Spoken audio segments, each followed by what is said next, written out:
Hey everybody, good morning and welcome to the United Stand. It's action-packed. You don't want to miss it this morning. So many players Manchester United have been linked to. We're going to talk about all these stories. I don't even know how to pronounce some of them.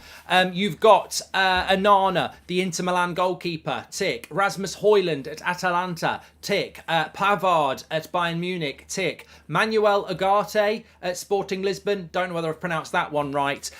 Also, we'll be talking about Harry Kane's ultimatum to Spurs and a lot of other things as well to get into. Also, just a couple of things there. I will come back to what was said about Antony by Simon Jordan. You might have heard me on TalkSport already, but I've had my say on that. Preposterous, gibbering nonsense from Simon Jordan there. But just seen Gary Neville with a bit of slow sports news as well, Simon. A bit of slow sports news from Gary Neville there. He's put a tweet out. He's obviously got a bit of spare time this morning, Simon. And he says, plainly obvious that the Glazer family aren't going to announce anything on the ownership until the season is closed. They've been spinning it out unprofessionally for weeks and months now. They know fan protests would have been more significant than they already have if matches were being played and the sale process was unpopular. Basically, any family member staying in would be deemed unacceptable by all fans. Is that why they're holding off? 2 weeks ago, we said this, Gary. Well done for joining the party. Any news is good news that highlights this. But 2 weeks ago, we said this.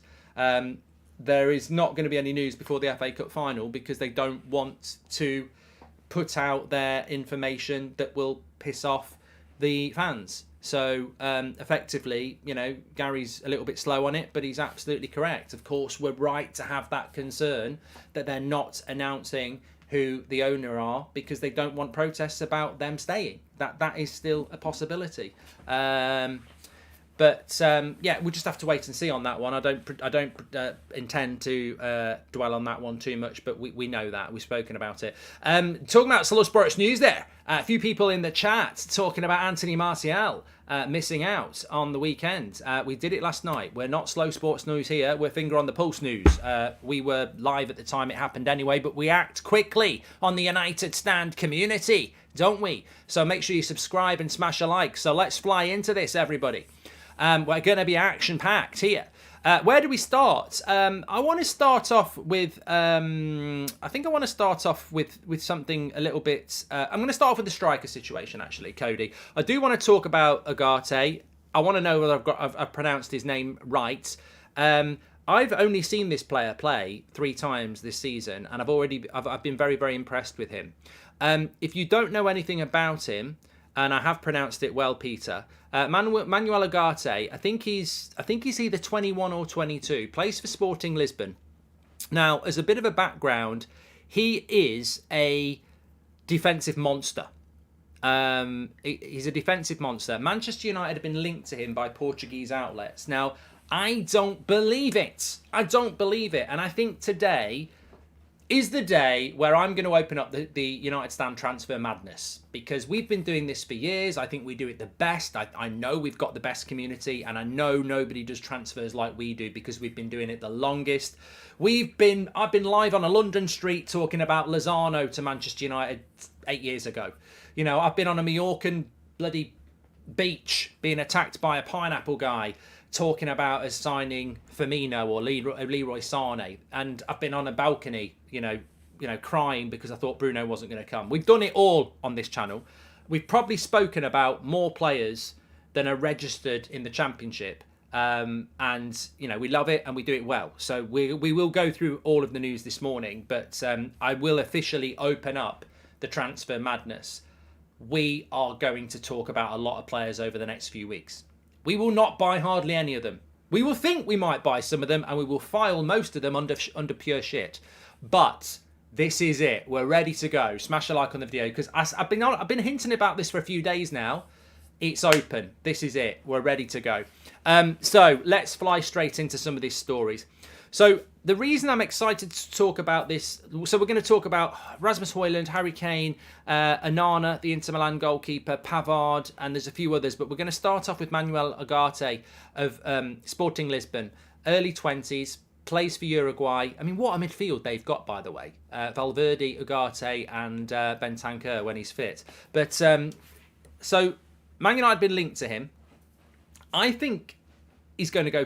Chelsea are the player that's linked to him the most, the club that's linked to him the most. What is he all about? Well, in the Champions League this season, he's made more. He averages more defensive duels than anybody. You know, he's number one in the Champions League statistically this season. He's a defensive monster. Tackling is what he does. He got sent off against Arsenal in the Europa League in the in extra time. But if we go to that Arsenal game, I did screenshot this.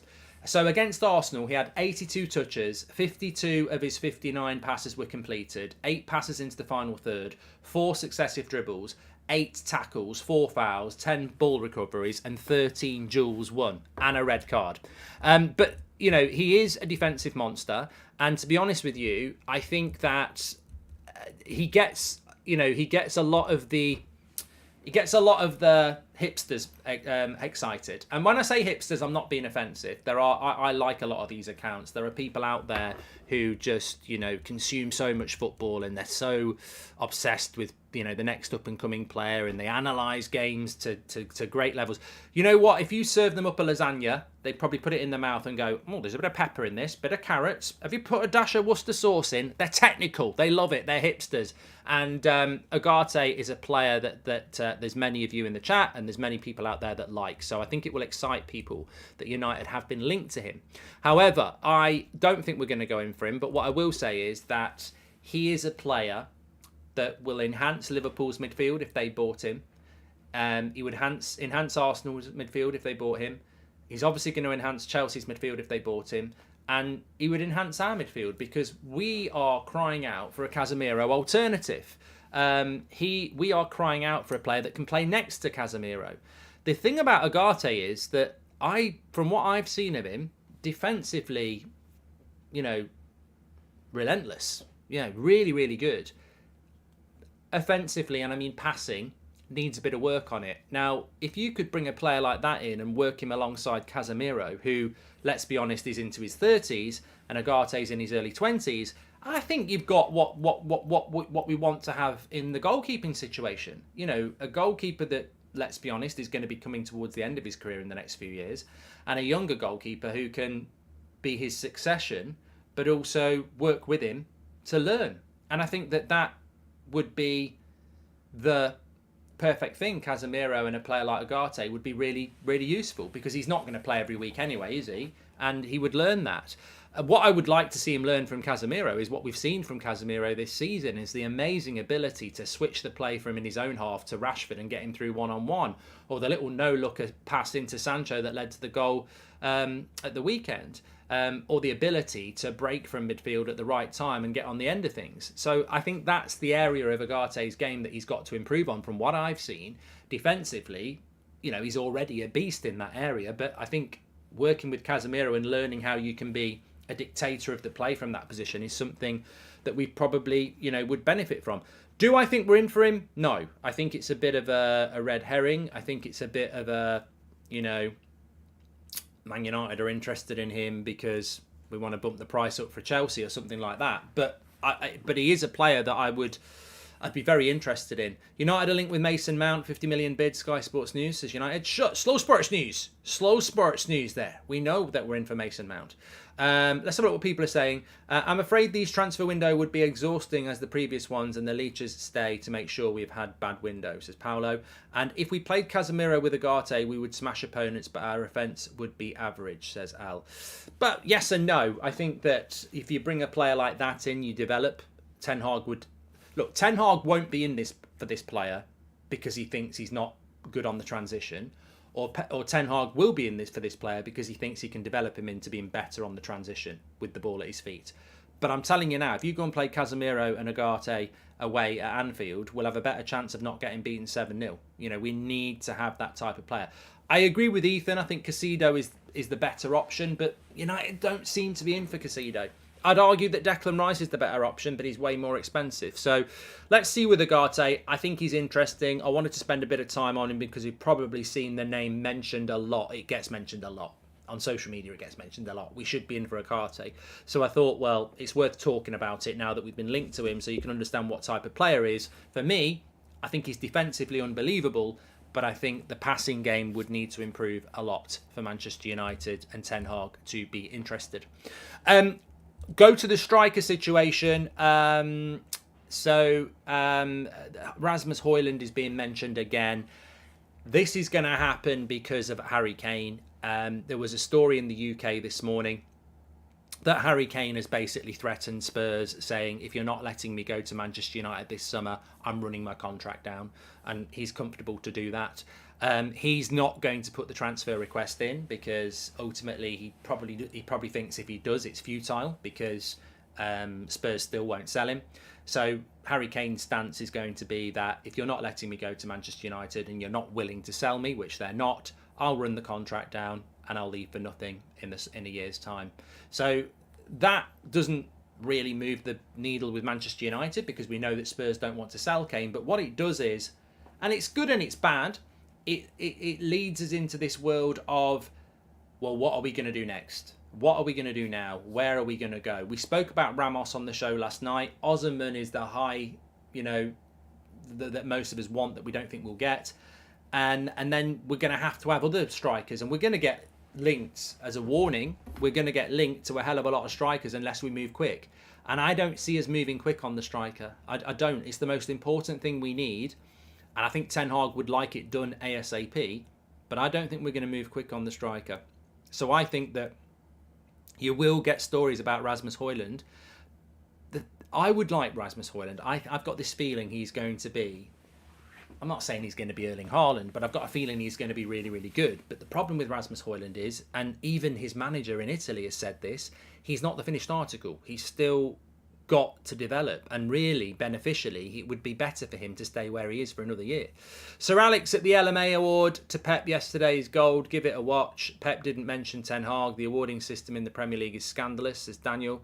And can't happen. We sold a ton of homegrown players last season, and this season Maguire, McTominay, Twansebi, Williams, Jones, Greenwood, likely 25 or 17-man squad. Mount, Ward-Prowse most likely, says Gregory. Just thank you very much for that super chat, Gregory. I wanted to continue about the strike situation, but you made a good point about the manager situation. Pep Guardiola won the Premier League Manager of the Year award last night. I just don't get it. I don't get it. So I don't really get mainstream punditry anymore anyway. I think it's lazy. I think, you used to play for United, you used to play for Liverpool, let's put you together and let's pretend that you're funny and you can talk about this, that and the other, and actually, I don't think you move the conversation forward at all. I think it's riddled with script and cliche and the same old stuff I was listening to 30 years ago on Match of the Day with Alan Hansen and Jimmy Hill. I think it's boring. But I think also they're only a victim of the system that we live in as well. I think the award system is boring. You're telling me that Pep Guardiola is winning Premier League Manager of the Year? I mean, how many points did Man City get? They didn't even hit. That there wasn't even a great points total for Man City this year. I think they got 90 points, did they, something like that? So basically, we've got the best league in the world. But we're giving Manager of the Year to the guy who's the best manager in the world, with the best team in the world and the best resources in the world. Like, where's the contact? 89 points they got. It's not even a vintage Man City. We're talking Premier League Manager of the Year. We're not talking about whether he's going to win the FA Cup or the Champions League, which he hasn't won. He hasn't won anything yet, apart from the Premier League. So we're giving Pep Guardiola Premier League Manager of the Year when he's got a really low points total compared to what he normally gets, and he's just added Erling Haaland to the team that won it last year. I mean, with all due respect, Pep's a brilliant manager, but should there not be some context here? Like, the holders add Erling Haaland, they've got the best manager and the best resources, win the league with 89 points. It's not even a vintage Man City Premier League team on a points total. I mean, So basically, should we give him next year's award because he'll win it next year as well? Like, what does it mean when people like Gary O'Neill and Marco Silva and Cooper keep newly promoted teams up against the odds? Or, De Zerbi takes over from Potter and puts them in Europe? Or Emery comes in at Aston Villa and takes them from bloody relegation candidates to Europe? Or Ten Hag takes over the worst Man United side ever in the Premier League, takes us to third place comfortably with 75 points, which is a 16-point swing. Or Eddie Howe puts Newcastle in from relegation last year into the top 4. There's context to what those... and I've given the context for each of them.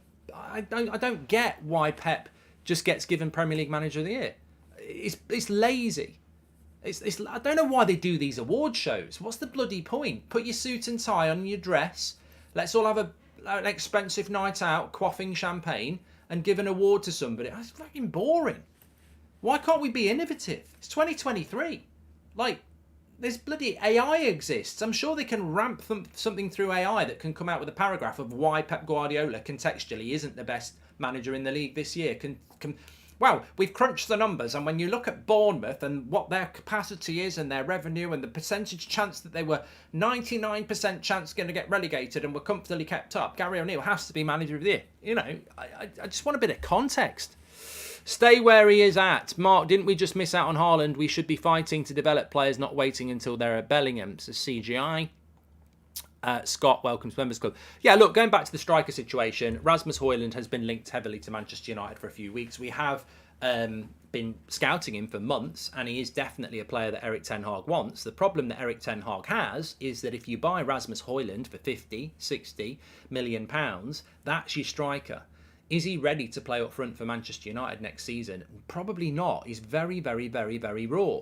Having said that, we're talking about Martial missing the cup final. If you buy Ramos and he doesn't work, or he gets injured, who's playing up front? We need 2 strikers. Really, if you're Manchester City or you're a serious football club, you're buying Rasmus HOJLUND and an Osimhen or a Ramos or a Vlahovic or a Mawani or a Kane. That's what you're doing, because you need 2 strikers. That's what we should be doing. We should be buying HOJLUND anyway for the reasons just stated there. Sometimes you've got to grab a player while you can, because if you wait till a year, you snooze, you lose. But we need 2 strikers. Now, I like Rasmus HOJLUND. I like Evan Ferguson. Ferguson's not going to leave Brighton, so I'd like us to go for HOJLUND. But we do need 2 strikers anyway. And I think that, you know, as much as we still need a lot of money spent on that team. We're nowhere near winning the title. We need 2 strikers, 2 midfielders, a centre back, a goalkeeper. That's what we need. And it's very unlikely we're going to get anywhere near that, but we do need 2 strikers, and Rasmus HOJLUND should be a player that we're looking at. Mark, thanks for all your efforts. The community helps me with my mental health. This is Scott. I hope you're doing well, Scott, and thank you for the nice message. Michael Neal says, I can see United going for a younger development striker and going for Kane on a free next year. Give me Victor now, please, says Michael. I don't think we will do that, Michael, because then you're very reliant on the younger development striker all next season. Mark, will you be getting the Ten Hag trim if we win the FA Cup, says Will. Nope, that's not good enough for me to get a Ten Hag trim. If we win the title next year, I'll do it. I've already said that. I'm not bringing it forward for the FA Cup. Any news on Neymar, says the Manchester over YouTube? Well, we spoke about, just watched the show last night. We've spoken about Martial, we've spoken about Neymar. UGARTE going to Liverpool, says Michael. Well, Liverpool are buying a lot of midfielders then, mate, because that's Alexi McAllister, UGARTE, Thuram. I don't think Liverpool are buying all of these players, but Liverpool are in stronger position than Man United at the moment because they have the budget and they have the manager and they have the infrastructure to go out and start doing business. Man United at the moment, we're still sort of waiting to see if we can do business that needs to be done. Ian Disbury's been a member for 12 months and 5 years watching, still loving the content. If only the sale kept me as excited as the show does daily. Hashtag full sale only, says Ian. Yakin, welcome, and thank you very much for your super chat. Wout Weghorst, I won't block the word Wout Weghorst, but the amount of people I'm seeing Weghorst to the rescue on Saturday is making me not want to watch the final. I cannot emphasise how crap I think he is. Really, I would get Charlie McNeil or Joe Hugel back. I don't rate Weghorst at all. I think he's rubbish. I think he's a nice guy.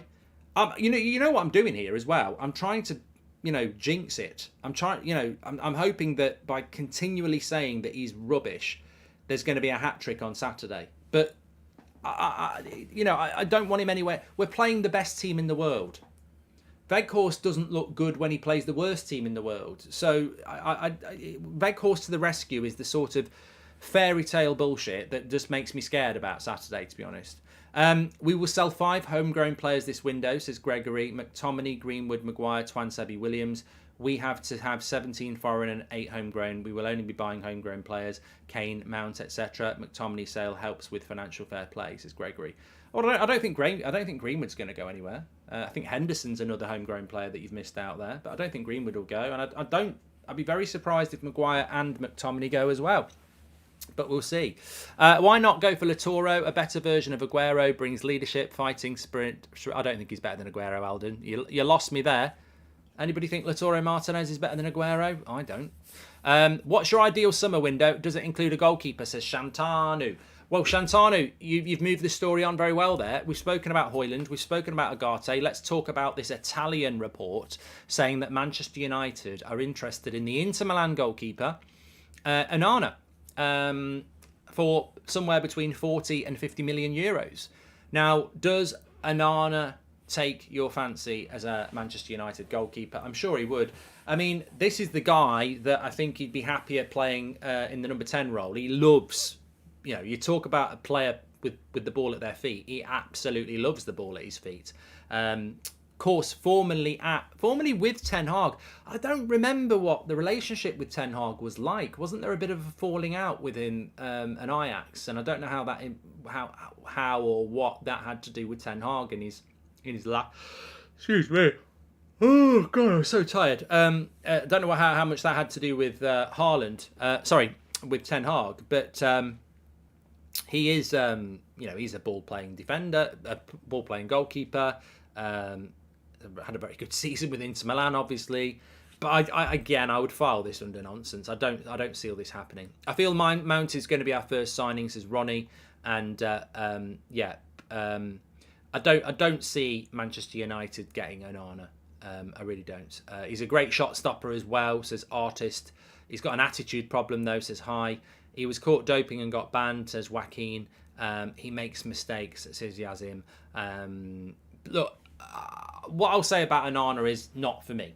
Very, very good goalkeeper, but not for me. If you're going to spend £40 million on ONANA, find a little bit extra to go and get Costa. I would agree on that. Like, if you're going to spend big on a keeper, go and get Costa. That's the one to do. I don't think we're spending big on a goalkeeper. I think we're going to go young. What's the name of, is it Valbruggen, the Anderlecht goalkeeper? He, speaking to a few people, seems to be the most logical one we'll go for. But I don't see ONANA coming to Manchester United. I don't mind it if that happens, but for that price, you're not far off what it would take to get Costa. And I think everybody knows if we did have the money, that's the goalkeeper you should be going for. But De Gea's about to sign a new contract. There's a lot of rumours going around that United are going to announce something in the next, very, very soon. And whether it will be post FA Cup or before the FA Cup, I suspect that probably is the David De Gea contract. So they've got to time these. I mean, it could be Rashford, I suppose. But look, David De Gea is going to stay. Why would you pay a goalkeeper over 200 grand a week and then buy another one for 40, 50, 60 million pounds? It's not logical, is it? Can't we play a diamond of Casemiro, Fred, Eriksen, Bruno with Rashford and Sancho ahead of him, says Aaron. And I think he's talking about the cup final. And Jamesy says he's been a member for 15 months. Thank you very much, Jamesy. So that's just coming in from Italian reports this morning that we're interested in ONANA for 40 to 50 million euros. But as I said, if you're going to spend that much on a goalkeeper, find a little bit better to get a goalkeeper of Costa's quality. Jordan says I've got a bad feeling that Rashford will drop off massively next year. Well, that's the challenge for everybody, isn't it? Is to build on this season, and that's why the summer transfer window is really important. You want competition for places, and you don't want people resting on their laurels. But I think ONANA really does represent those sort of stories. They'll come and go very quickly, and we won't talk about it again. Manu Kone says it's Gaming HD. Another good midfield option that's out there. There's a lot. The thing is, there's a lot out there. Kara says that Costa is massively overrated by the United stand. Well, not overrated by me because I don't want to sign Costa. I want to keep De Gea. So how can you overrate something that you don't actually want? But I know there are some out there that want him. Mark, would you agree we should not renew our season tickets if the Glazers and Sir Jim get the club, as they will still remain, says Jay? I think most people have already renewed their season tickets because it tends to get done before the season ends. Is Ndidi a complete busted flush? I'd say we can get him for next to nothing as a backup, says Sean. I'd be very surprised if Erik ten Hag sanctioned a deal for Ndidi. I think it's just too much of a risk, really. Somebody might, but I don't think there's a massive queue from top 6 clubs to go and try Ndidi, if I'm being honest. But on ONANA, I think this is, as I say, it is what it is. Some people get irritated by it. Some people get excited about it. We will be linked to a lot of players. And you know what? You know when people say, oh, I've got a list of 1,000 players that we've been linked to this summer. I mean, there is a bit of an arrogance about that as well, because if you actually know how Man United work or Liverpool work or Chelsea work, let's bring it back to Manchester United. The reason we've been linked to ONANA is because we've scouted him. The reason we'll have been linked to UGARTE is because we have scouted him. The links to HOJLUND, we've definitely scouted him. Like, we scout a lot of players. And therefore, if you scout, we don't scout everybody. You know, we're not scouting Jamie Vardy or Ndidi. You know, we're not scouting them. And when you scout a player, it's because you are interested. So I think sometimes there's a bit of a snobby reaction when you do a transfer story like UGARTE, like we've discussed, or HOJLUND, because we have and are scouting these players, but we scout about anywhere between 100 and 500 players a season. Like, it's ridiculous how many players we will scout. And remember, you can scout more than one player at one match. So we scout a ridiculous amount of players. So I've no doubt that ONANA's on a list. But remember the right backs. Man United happily put it out there that we'd scouted over 100 right backs before we decided to sign Wan-Bissaka. So these players, I think people think, oh, we're not in for them unless we buy them. But remember what we talk about, the list. The list. You know, last season, Ten Hag wanted Timber, he got Martinez. He didn't get Frankie de Jong, he got Casemiro. He wanted Darwin Núñez, we didn't buy a striker. So, who you buy isn't necessarily number one on the list either. If you get UGARTE, I'll switch teams, says African Giant. And hi Mark, the cheeky Glazers charging an extra tenner for membership this year, says Jack Bridger. And also, hi Mark, if we go for a goalkeeper, go for Donnarumma, nothing less. Also, Osman, Neymar and Caicedo is a good transfer, and you can call my mate Aiden a Pratt, says Frank. It's interesting about Donnarumma, isn't it? He sort of made that move to the club where you get forgotten. You do get forgotten. I mean, your name's known, but you do get forgotten. There's something about PSG which is just the abyss of domestic football. We all know who Mbappe is, and Neymar, and Messi, and Donnarumma, and Sergio Ramos, and Verratti. But their career sort of does go into the abyss because it's not really acknowledged what you do in the French league because nobody really cares about the French league.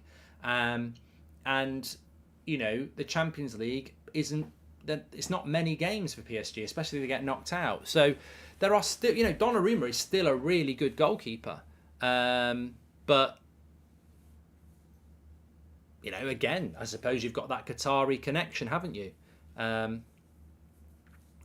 But I forget about Donnarumma. I mean, if I could buy any goalkeeper in the world, and I don't think it would be a shock about what I'm about to say, would be Courtois. I just think he's an unbelievable goalkeeper, but we're not going to buy him, are we? But there is what I'm saying is there is talent at PSG, but you just sort of forget about it because of where it is. Anyway, let's move on. So, goalkeeping situation, I'm sure we'll get a goalkeeper. I think it will be probably the Anderlecht goalkeeper or something similar to that. Interesting, this morning we got linked to Pavard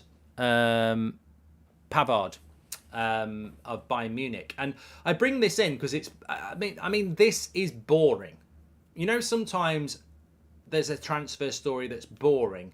Pavard is a boring transfer, isn't it? I mean, Frimpong's got a little bit of excitement. It's not the position. It's just Pavard is boring. It's a boring signing. Frimpong's got a bit of bit of something about it, but Pavard not. I'm not going to talk about Kovar, so I don't know why you keep talking about him. I'm not talking about him. Pavard, I've moved on from the goalkeeper situation. Pavard is a really boring story, but the reason I mention it is because we have been linked to Pavard quite a lot, and it pre-exists Ten Hag. So I don't know how interested Ten Hag is in Pavard, but we are being linked to him again. I don't get why. I think Frimpong is the right back that we would go for. I don't get why we'd go for Pavard unless Ten Hag really likes him. And again, it's a right back situation. I think he is being disrespected, Saka. He said Pavard is being disrespected. No, I don't. I don't think he's a bad player. I just think there's just something very uninspiring about signing someone like that. He's a steady Eddie, isn't he? He's a steady Eddie, Pavard. He's a very, very good player, but it doesn't fill me with any excitement at all. He can play centre-back as well, says JCF. Look, if we buy Pavard, welcome to Manchester United. I'm sure we're all going to like the deal and we're going to back and respect what Erik Ten Hag wants, but it's just not a very exciting story to talk about on a Wednesday morning, isn't it? I think it's a rather dull one. Gary's been watching United stand. He's copied you word for word on Twitter. In other news, we don't need a right back, says Drew Antony Piercy. Well, he got caught on Monday Night Football listening to something on Twitter, didn't he? So maybe that's how he gets all his information. I don't know, but look, look, if you didn't see the start of the video, bit of slow sports news, but Gary Neville has said that he's got concerns that the Glazers aren't going to announce until after the FA Cup because they don't want the backlash from the fans, and there can't be any protests once the FA Cup's over because there's no games, so they can announce that they're staying and nothing can happen. I'm glad he said that. He's got a big platform. I bet you thought I was going to say he's got a big something else there. He's got a big platform, and therefore, I think it's good putting that out there. We've been talking about it for 2 weeks, and sometimes you feel like it's only communities like these that actually talk about these sort of things. So I think it's a good thing that he's spoken about it. But as I say, we've been talking about it for a couple of weeks. It's very, very logical if the Glazers are going to stay, that they announce it after the FA Cup final. Because I tell you now, if they'd announced today that they're staying, there'd be massive protests at Wembley on Saturday. If they announce that they're staying next week, what are we going to do? They're just going to let it... It's like when your rabbit dies, isn't it? When your rabbit dies, you're really upset the first couple of days. But, come and speak to somebody 3 months after their rabbits died, and they're still sad, but they've come to terms with it. And that's what this classic human behaviour. If the Glazers are staying, they'll announce it as soon as the season's over, where there can't be any match day protests, so that by the time the new season start, you've got some new signings in, and then people are, we're back in 2005 again, where we're going, let's wait and see what happens. Because I tell you now, whether the Glazers stay or not, we'll spend over 200 million. People think if the Glazers stay with Sir Jim, we won't spend 200 million. We will. They will. They have to spin a positive. They've got to get the PR out there. They'll find that money. It'll be part of the plan. Here's 250 million for Ten Hag. Let's go and buy 5 players. Let's excite the fans. But, it's still a wolf in sheep clothing. They're still there if it happens. But on the other hand, that doesn't mean they're staying. It doesn't. It's still a chance that they could go. There is still a chance that they could go. We'll have to see. What's your opinions on Garnacho this season, says Goldbridge on top? I mean, I think Garnacho's had a very, very good season. A fantastic season. A remarkable breakthrough season. The fact that he's gone from a talent in the youth setup to a first team player that's the journey you've got to go on, and that's the level that Erik Ten Hag has set. I will be on Twitch this afternoon, Liam. Yes, it's been a bit of a gap, but I will be on it this afternoon. You know what? I can't be doing with this. Martial out for the FA Cup final. Where have you been, mate? We do an 8 o'clock show. We literally spoke about it on that. Like, I can't be doing with these bloody slow sports news. We don't do slow sports news. We do on the finger pulse news. That's what we do.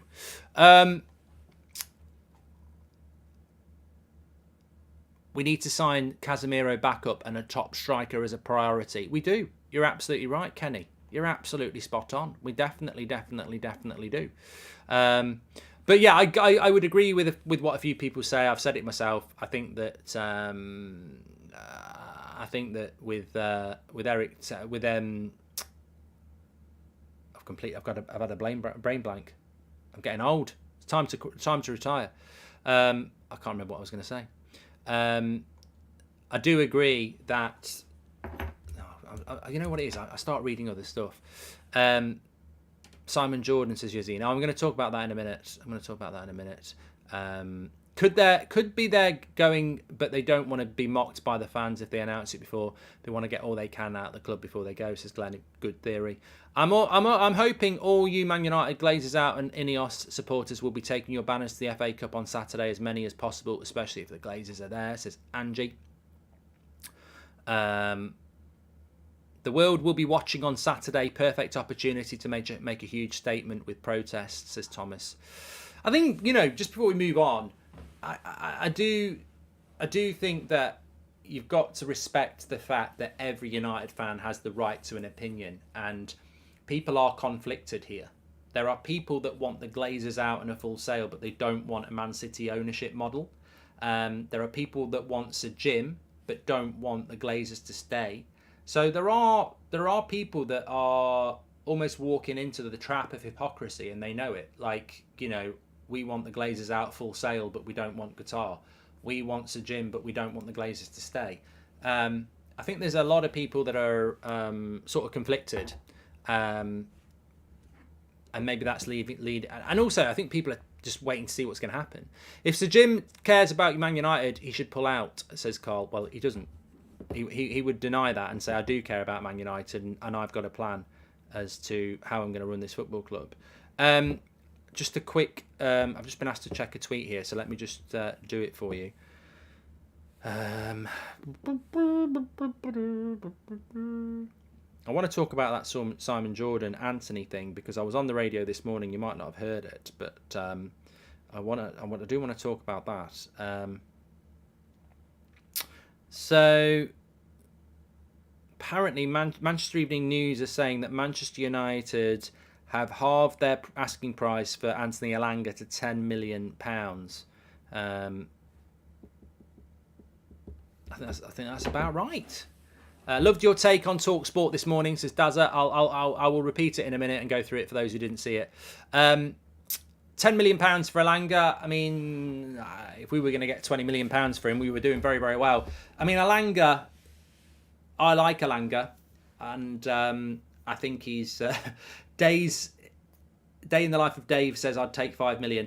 How can he be worth any more than 10 million? Aaron says 10 million. Catherine says take it and run. Mama says 15 million. I don't see how he can be worth it. At the end of the day, this is a player that when he burst on the scene looked promising under Ranić, and then this season has been there's a few players this year who've had dreadful seasons in relation to, they'd probably start it in the summer and go, I'm really excited about this season. Then they'll look at it at the end of May and go, what happened? I mean, obviously Maguire, I'd put McTominay in there as well. Elanga definitely has to be in that. And you look at the start of the season, Ten Hag had Elanga on his bench a lot, and he's gone from being on the bench, coming on, not doing well, to not even being on the bench anymore. He's regressed this season. And I feel bad for Elanga, because he should have been on loan in the Championship this year. And the reason he wasn't, he should have been doing what Ahmad's done at Sunderland. And the reason he's not been on loan is because we couldn't let him go, because we didn't have enough options. He was kept at the start of the season as a body to sit on the bench as an option, but he wasn't good enough. And now he doesn't even make the bench. So Elanga's lost a year of his career. If we get £10 million for him, that's the right price. If we can get a little bit more, great. But we haven't developed him, so how can we expect any more than that? Arif says, why do we want to sell Elanga? Because we need money, don't we? He should have gone to Dortmund, says Luat. But look, there's £10 million there. Take it. I really liked him, but we just haven't developed him. And maybe he's not been developed because he's not good enough as well. I mean, Ten Hag is a good developer of talent. He always says, if you're good enough, I'll put you in. Maybe he's just not been good enough. But it's pure profit, says Kyle. It's pure profit. That's that. Yeah. And obviously Ahmad's coming back. You've got Palestri to solve as well. So I think £10 million. It all adds up.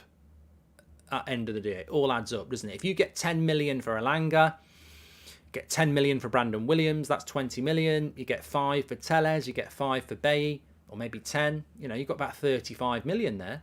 That's before you even start selling the likes of Henderson and maybe a Maguire or a McTominay. You can raise £100 million quite easily, but I think it's time to let Elanga go. I really do, and I think it's time to bring a bit of money in, but look, there's a few people in the chat talking about Anthony Martial. I don't see Manchester United being able to sell Martial.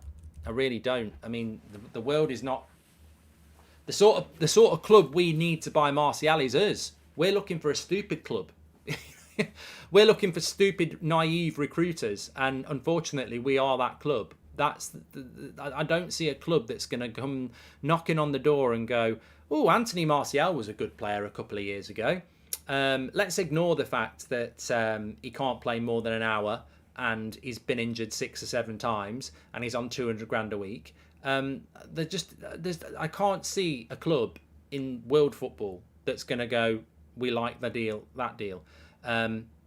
I don't even think the Saudi Arabian League or the Chinese League or the MLS or anywhere like that are going to be stupid enough to do it. So we are stuck with Martial. I seen a bit of abuse he got last night. I think it's bang out of order. I saw a couple of tweets floating around saying, get the fuck out of my club, you waste of space. And I'm like, he's genuinely injured. Like, I know we have... Injuries are frustrator. We've had it with Phil Jones. We've had it with a few players. He's injury prone. Like, it's not something to be abusive about. Like, you can't have a pop at somebody for being injured. Like, he's genuinely injured. But what you can be is ruthless in the sense that we can't rely on this player now because of his Somebody said to me last night, I got a message from someone last night saying, you were going on about him being injury prone, but actually for the last 6 weeks he hasn't been injured. And I said, well, it's longer than that really, because he started training again in mid-March. We just didn't play him until April. But I said, we've wrapped him up in so much cotton wool. Boots the chemist have run out of it. He's been wrapped up for 2 months and he's still gone and got injured. Like, look at the minutes on pitch. He's barely played more than an hour in most games. He's getting pulled off all the time by Ten Hag. And Ten Hag has clearly tried to nurture him through the final few weeks of the season to keep him fit. You can't do that next season. You need a striker that's going to play 90 minutes. You need a striker that's going to play Saturday afternoon, Wednesday afternoon, Saturday afternoon. He can't do it. He can't do it. So Ten Hag, I think, after 5 or 6 injuries in March, said, right, we're just going to try and see how we manage you through to see if we can get you to play for 2 or 3 months in a row. And it's still not worked. So I'm very conscious of that, and I'm sure you are as well, that the fact that he's not really been injured for the last few weeks, it's only because we've been wrapping him up in cotton wool. He's not been playing 90-minute games. He's been on the bench. He's done 60 minutes, and he's still gone and got injured. He can't get. We can't work with that next year. But what we do with that next year, I don't know. We probably have to pay. The only option is to let him go on loan, and if you let him go on loan, you're paying for him to be on loan. So maybe you're better off paying for him to be here. I think with Martial, if you're at Man City or a club like Barcelona, you pay him off. You pay him off and you let him go, but it's a lot of money. And you're never going to do that under a Glazer ownership either. But I actually think it's getting to that point now where, for his own sake, you almost need to be saying, look, it's not worked out, and loan him out. But I'm not loan him out, pay him off, really. Talking about injuries, though, you may have seen this yesterday. I'm saving the best till last here. You may have seen this yesterday. Simon Jordan is a TalkSport. He does a TalkSport show basically. He used to be, I think he used to own Crystal Palace. He's got strong opinions. Sometimes I actually agree with him. But yesterday he was asked about. He got a bee in his bonnet about Erik ten Hag saying that he didn't get any money in January. And he basically said, well, you'd have had some money in January if you hadn't spent £90 million on Antony, who's crap. And I was actually asked to go on TalkSport this morning, and I spoke about it there. But obviously I'm on the United stand here, so I can speak about it in a little bit more depth. There is two things I want to say. First of all, Simon Jordan has never and has got no idea what it's like to be a chairman or run Manchester United. We do, because we're the fans of Manchester United. When Erik ten Hag says he needed money in January and he didn't get it, it's too simplistic to say, well, he got money in the summer, why should he get it in January? Because Manchester United want to win the Premier League. Manchester United want to be in the Champions League. We want to win the biggest prizes because we're Manchester United. Crystal Palace are probably happy with mid-table in the Premier League, or 8th every 10 years. And that's not disrespectful, it's just levels. Man United want to be up there, Liverpool want to be up there. When Erik ten Hag inherits the worst ever Premier League United side, he doesn't take £250 million and go, thank you, I won't need anything ever again. Oh, thank you for £250 million. He sits there and goes, to get this team near Man City, I need £750 million. I need probably 7 top quality players. And on average, a top quality player is going to cost you anywhere between 70 and £100 million. So giving me £250 million is fine, but I'm going to need another 500 million. And the sooner the better. So when he says in January, Gakpo's there for 35 million, get me him, and they go, no, you're getting Wout Weghorst, he's got every right to moan, because 250 or 220 million is never enough for what we need to do. So ridiculing or criticising Ten Hag for wanting money spent in January is ridiculous, because he needs it, because he's building something. You don't build, the ground floor of a 3-storey building and then say you're not having any more money, you've got no bloody roof on it. As for Antony being called crap, that's a separate thing. I love your response to Simon Jordan on Antony. He says, no, well, it's a separate thing and it's a logical thing. I like Antony, but I also know that some of you find him frustrating. And I get that, because it's the first season. It's not been a scintillating first season, but it's not been a bad first season. We've played in 4 tournaments. He's scored 8 goals.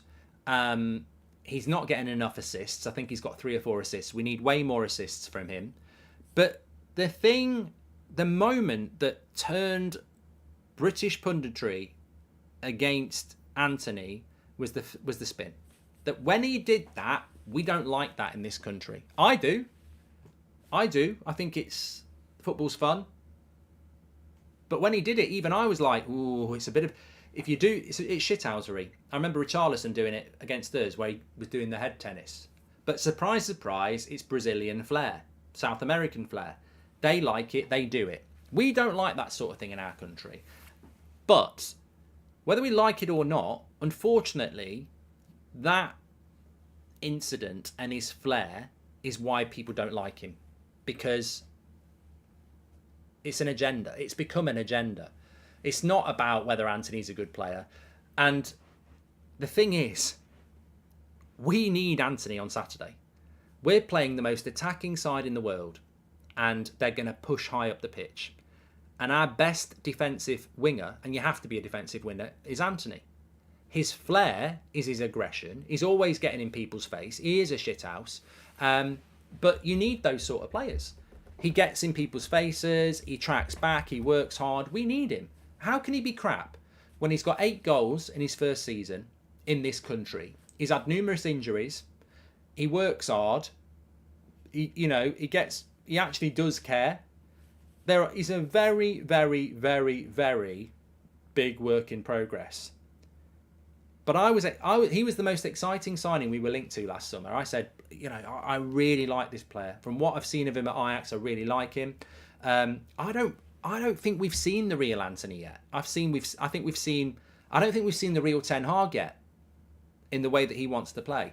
Antony's got way more creativity in him that we just don't see at the moment. But there's many reasons that could be. But for a first season in this country, and it's been I look at Antony's first season, it's been so sporadic. Like, we didn't buy him until the end of August. So he wasn't here for pre-season. He's not had a pre-season. He wasn't here for the first couple of games. He scored on his debut against Arsenal. Scored in his first 3 games, actually. Got injured before the World Cup. Didn't have a particularly good World Cup. Got injured a couple of times as well. I think it's been a very stop-start season for him, and he'll be judged in his second season. And I find it hilarious that, like, there are people out there that call him crap and a flop. I don't mind fans doing it. I don't mind rival fans doing it, because they're just trying to wind us up. But when you get people with big platforms who are clearly being driven by agenda, then we'll call it out. And as I say, watch Manchester United, and Antony is by far not our biggest problem. You've got an £80 million centre-back who's 4th choice. We've got Jadon Sancho for 75 million, who's in season 2 and missed 3 months of the season and has had he's had a poor season. There's mitigating circumstances for everything, but you don't get the excuses for Antony. Sancho's had a tough year. That's fine, which is fine. Maguire, it's fine. But Antony, first season, few injuries, adjusting, no pre-season. He's a crap and he's flop. He's a flop. It's like there's always an agenda, and it always seems to be with the foreign players at Manchester United. De Gea gets it, Varane's had it, Bruno gets it, Antony gets it. He didn't even have a pre-season, says John. Look, I will be focusing on Antony a lot more next season. He's got to improve his right foot. He's got to improve he's too predictable. He's got to improve his creativity. But I think Rashford's got to improve his creativity. This season, Rashford and Antony just seem to be more about scoring goals and having shots. But you put a number 9 up front, they're going to be ordered to be more creative. I just completely disagree with anybody that wants to call Antony crap or a flop in season 1. It doesn't make any sense. I think there has been frustration, but there has also been justifiable reasons why it's not been an amazing first season. But I think it's been a steady first season. I think there's been positives. And I expect him to, I really do expect him to improve massively next season. And I think these people who should be eating their own words anyway will be eating their own words next season. Anyway, and also I think if he had an English passport, he'd be treated a lot different. I still think that, unfortunately, in this country, we have an inferiority complex that we you know what it comes down to? It's not about racism and it's not about xenophobia, really. It comes down to something far more innocent than that. It comes down to the fact that we're so desperate for England to be as good as Brazil or France or everybody else, and we're not.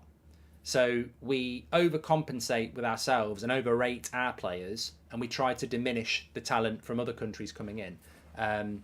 It's a coping mechanism. That's what it is. It's like, oh, look at these foreign players coming in with all their tricks and everything. Give me a bloody James Maddison every day of the week. We overinflate what we've got, and we try to underappreciate foreign players coming in. And actually, we should celebrate the Premier League. I'm proud that we've got people like Mo Salah in the Premier League, even though he doesn't play for England and he plays for Liverpool. I think it makes the Premier League richer, more competitive and better. So I loved it. I remember the first influx of foreign players back in '94 after the '94 World Cup, and Spurs brought in Popescu and Klinsmann, and Dimitrescu went there as well. There was a lad who went to Sheffield Wednesday, and obviously in subsequent years you got Zola at. I've you know what, as a young kid watching Match of the Day and seeing these foreign players coming in, I loved it. But maybe it's an age thing. I don't know. I've always loved the foreign players in the Premier League. I think it made it richer, better. And there were a few years where it was frustrating. I never really liked it when Wenger was picking. I think he was the first manager to pick an all non-British 11. But it's balanced itself out now. The Premier League was going very, very foreign. But that's because our players weren't good enough. But now our development and younger players have learned more, and actually you do get English and British players that can mix it up with the foreign players in this league, and the league's better for it. So yeah, I love it. I love it. It comes down to foreign players are better than ours, says David. Yeah, sometimes not. But look, I think the big thing is, and I did say it about that, is that I don't actually think Simon Jordan or anybody else that think Antony's crap watch Man United, because if you did watch Manchester United, you'd want him to play. You'd want him to be playing on Saturday. I am going to do Roma versus Sevilla watch along tonight, ARJ. So we'll do a United Stand show at 7. The reason I'm doing the Europa League final tonight is because actually I just suddenly feel like I wasn't interested. I'm not interested in the Conference League. That can piss off.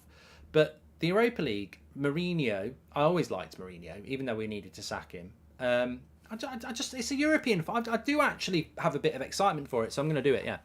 Anyway, thanks everyone for watching today. We'll be back at 2 o'clock and 7 o'clock, and if anything goes on between, take care everyone. Have a great day, and I'll speak to you later. Thanks for watching.